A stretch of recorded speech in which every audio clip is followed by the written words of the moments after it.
तो दोस्तों आप SBI बैंक अकाउंट खुलवाते हो तो आपको नया ATM कार्ड भी मिलता है, या फिर आपके पास कोई पुराना ATM कार्ड है और उसका वैलिडिटी एक्सपायर कर जाता है तो आपको नया ATM कार्ड के लिए अप्लाई करना पड़ता है और उस नए ATM कार्ड के लिए आपको पिन जनरेट करना पड़ता है। तो यहाँ पे मैं आपको बताने वाला हूँ कि कैसे आप अपने SBI ATM कार्ड के लिए पिन जनरेट कर सकते हो या फिर बना सकते हो। तो यहाँ पे मैं आपको सब कुछ स्टेप बाय स्टेप बताने वाला हूँ। तो वीडियो यहाँ पे बहुत ही यूजफुल होने वाला है, तो आप इस वीडियो को बिना स्किप किए लास्ट तक देखते रहिए। तो दोस्तों अपने ATM कार्ड का नया पिन जनरेट करने के लिए सबसे पहले आपको कोई भी नियरेस्ट SBI ATM चले जाना है अपने नए ATM कार्ड के साथ, और आपके पास वो मोबाइल नंबर भी होना चाहिए जो आपने बैंक अकाउंट में रजिस्टर करवाया है।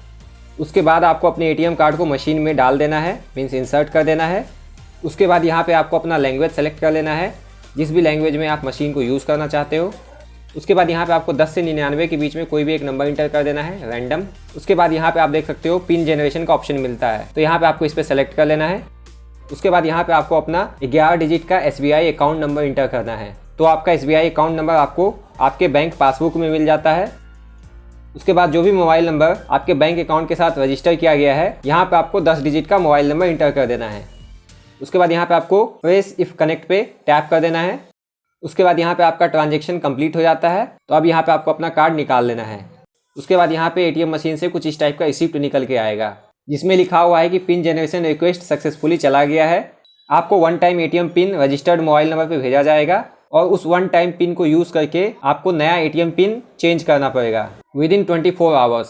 उसके बाद यहाँ पे आप देख सकते हो मेरे रजिस्टर्ड मोबाइल नंबर पे वन टाइम ATM पिन आ चुका है, जो कि है 2685। उसके बाद वापस से आपको अपने ATM मशीन में ATM कार्ड को इंसर्ट करना है। फिर से यहाँ पे आपको लैंग्वेज सेलेक्ट कर लेना है अपना।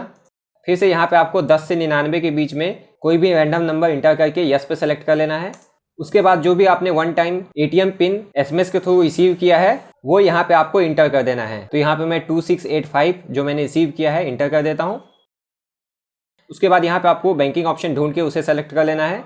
उसके बाद यहाँ पे आपको पिन चेंज का ऑप्शन ढूंढना है और उसे सेलेक्ट कर लेना है, और यहाँ पे आपको अपना नया पिन इंटर कर लेना है जो भी आप परमानेंट पिन रखना चाहते हो, और दोबारा से सेम पिन को इंटर करके कंफर्म करना है। उसके बाद यहाँ पे आपको वेट करना है ट्रांजैक्शन कंप्लीट होने तक। तो यहाँ पे आप देख सकते हो ट्रांजैक्शन कंप्लीट हो चुका है। अब आपको अपना ATM कार्ड निकाल लेना है। Please take your card. तो दोस्तों यहाँ पे सक्सेसफुली आपके ATM कार्ड का पिन जनरेट हो चुका है। तो दोस्तों स्टेप्स बहुत आसान है। तो अगर ये वीडियो आपके लिए यूजफुल रहा तो इस वीडियो को लाइक करना ना भूलें, और इसी टाइप के छोटे छोटे यूजफुल वीडियो आगे भी देखने के लिए आप हमारे चैनल को सब्सक्राइब करना बिल्कुल ना भूलें। इसके अलावा वीडियो में बताया गया कोई स्टेप अगर आपको समझ में नहीं आया तो आप मुझे कमेंट करके कमेंट बॉक्स में पूछ सकते हो, और SBI बैंकिंग से रिलेटेड आपको कोई स्पेसिफिक टॉपिक पे वीडियो चाहिए तो वो भी आप मुझे कमेंट करके बता सकते हो। आपका दिन शुभ हो। अभी के लिए बाय बाय।